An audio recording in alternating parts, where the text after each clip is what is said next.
Satanás respondeu a Yahvé: Não é em vão que Jó teme a Deus? Porventura não levantastes um muro de proteção ao redor dele, da sua casa e de todos os seus bens? Abençoastes a obra das suas mãos, e seus rebanhos cobrem toda a região. Mas estende a tua mão e toca nos seus bens, e eu te garanto que te lançará maldições em rosto. Jó, capítulo 1, versículo 9 ao 11. Boa noite, amigos. Meu nome é Giovanni, sou advogado criminalista aqui do canal Paráclito Advocacia Criminal.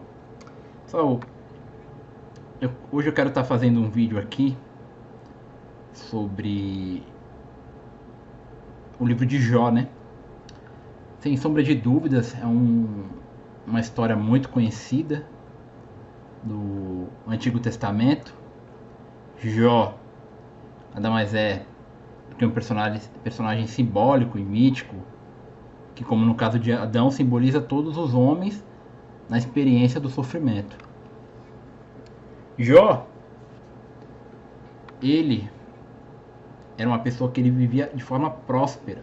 Ele tinha bens, ele tinha família.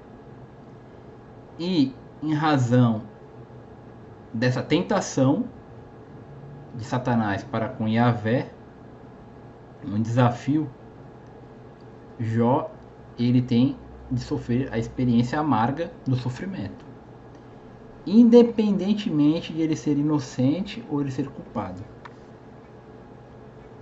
Pois bem, o que eu quero trazer aqui do relato de Jó, que se aplica na área criminal. Jó, ele era uma pessoa que ele não tinha culpa. O que ele estava sofrendo nada mais era do que uma provação para ver como é que ele reagiria se ele cometeria blasfêmia contra Yahvé. O que acontece?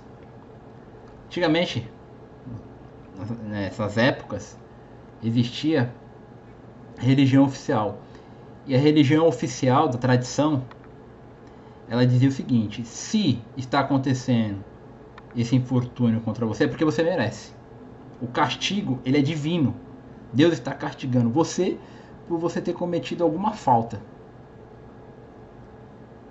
Era essa a tradição que imperava naquela época. E esse processo desencadeou como? A partir da mentira de Satanás. Satanás ali, ele tenta, e Jó, a partir daquilo, ele começa a sofrer esse processo de sofrimento, essa experiência. E o que acontece? A tradição remontava que se acontece isso, é porque você fez isso. É como se fosse um dogma. De forma até similar hoje em dia, né? Esse tema bem debatido da palavra da vítima. Se a vítima falou, é porque é verdade, né? É uma coisa que é até bem criticada, né? Também do ponto de vista atual. Enfim. E quem representa essa tradição no mundo de Jó? São seus amigos. Seus amigos apontam o dedo na cara de Jó, dizendo que ele merece a condenação.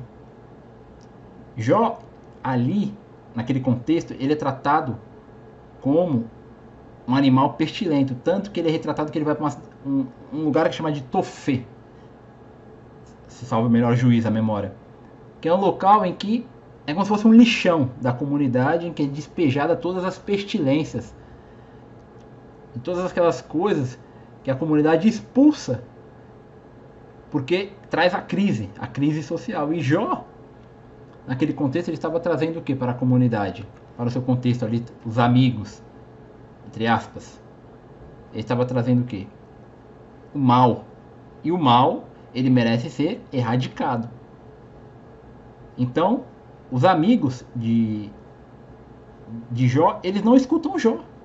Jó, ele tem a plena convicção de que ele é inocente. E, por conta disso, Jó inaugura o grito da inocência. Jó, ele não aceita a tradição que diz: se está acontecendo isso com você, é porque você é culpado. Jó, ele não aceita. E, portanto, como ele não aceita o que está acontecendo contra ele, os dogmas da religião oficial, ele se revolta e ele grita. eu sou inocente.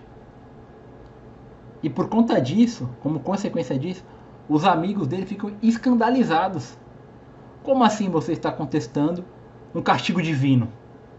Porque se está acontecendo com você, Jó, é porque Deus está o castigando.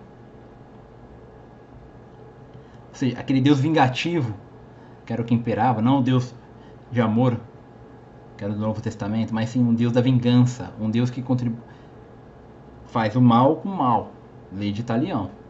Então Jó, naquele contexto, ele vem sofrendo com dúvidas também. Porque por mais que ele não acredite naquilo, ele pergunta para Deus por que ele está acontecendo isso com ele, se ele é inocente. Inclusive, ele cogita até a própria morte.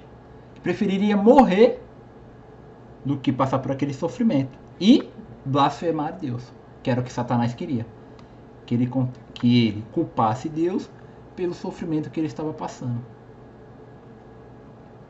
Então Jó, ele não se curvou a Satanás. Ele se manteve firme em sua posição. Tanto que Jó fala: o meu defensor está vivo e aparecerá sobre a terra. Jó, ele já não acredita mais no sistema de justiça que impera ali naquele contexto que ele vive. E como ele não já tem mais fé naquilo, ele roga por quem? Por Deus. Que Deus venha e o defenda. Seja o seu a sua testemunha e o seu juiz. Porque ele tem plena convicção da inocência dele. Como ele tem plena convicção da sua inocência, ele não teme o encontro com Deus.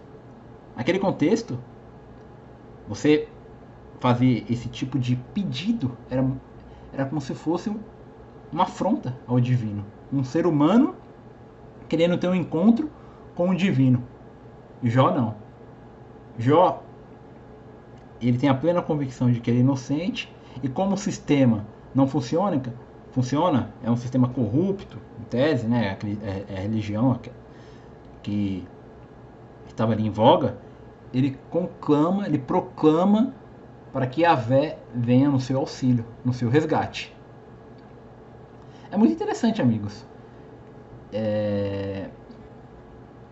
O que nós vemos aqui, né? A defesa de um inocente diante de uma condenação injusta. A condenação dos amigos. Os amigos representam o quê? Nada mais é do que a comunidade, a sociedade. Então a sociedade que aponta, a sociedade que culpa e a sociedade que julga. Então Jó, naquele contexto, ele grita, ele protesta.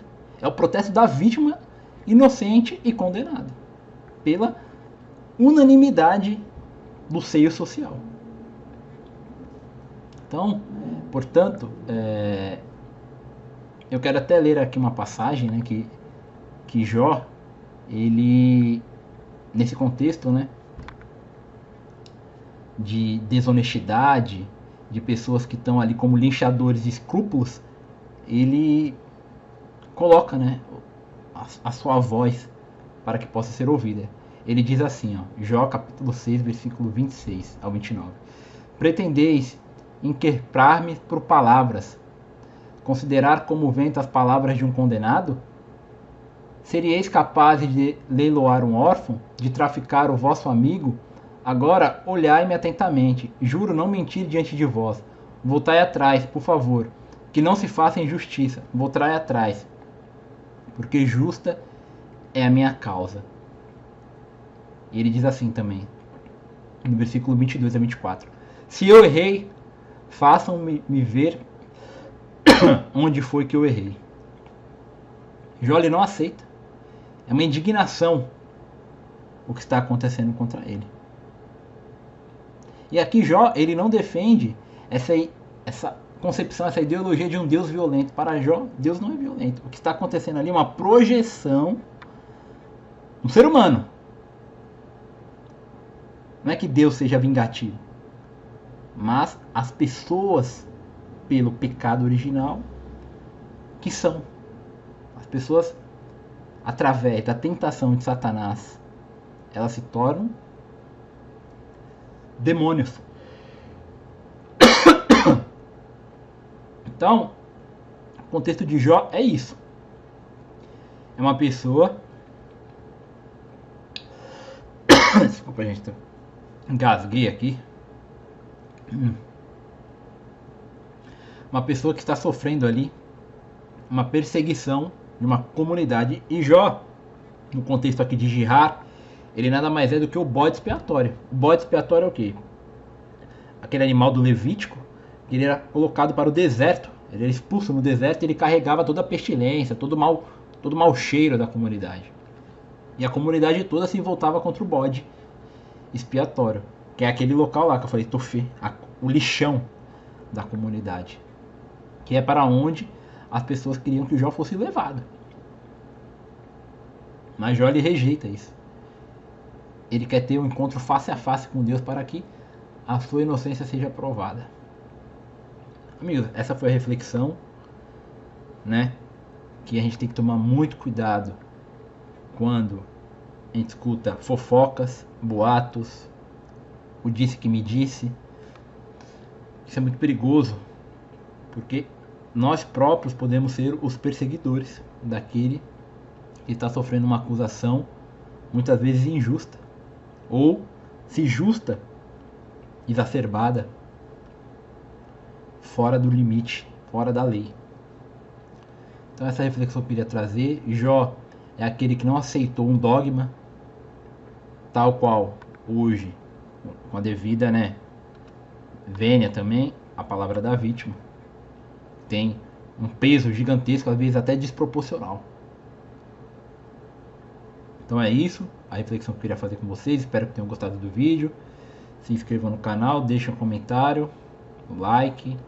Na descrição aqui do canal tem o meu livro, que ele aprofunda essa questão do bode expiatório, essa questão da comunidade persecutória, da multidão unânime, vingadora. É um tema muito interessante aplicado no tribunal do júri. É isso, amigos. Boa noite a todos e vamos com tudo.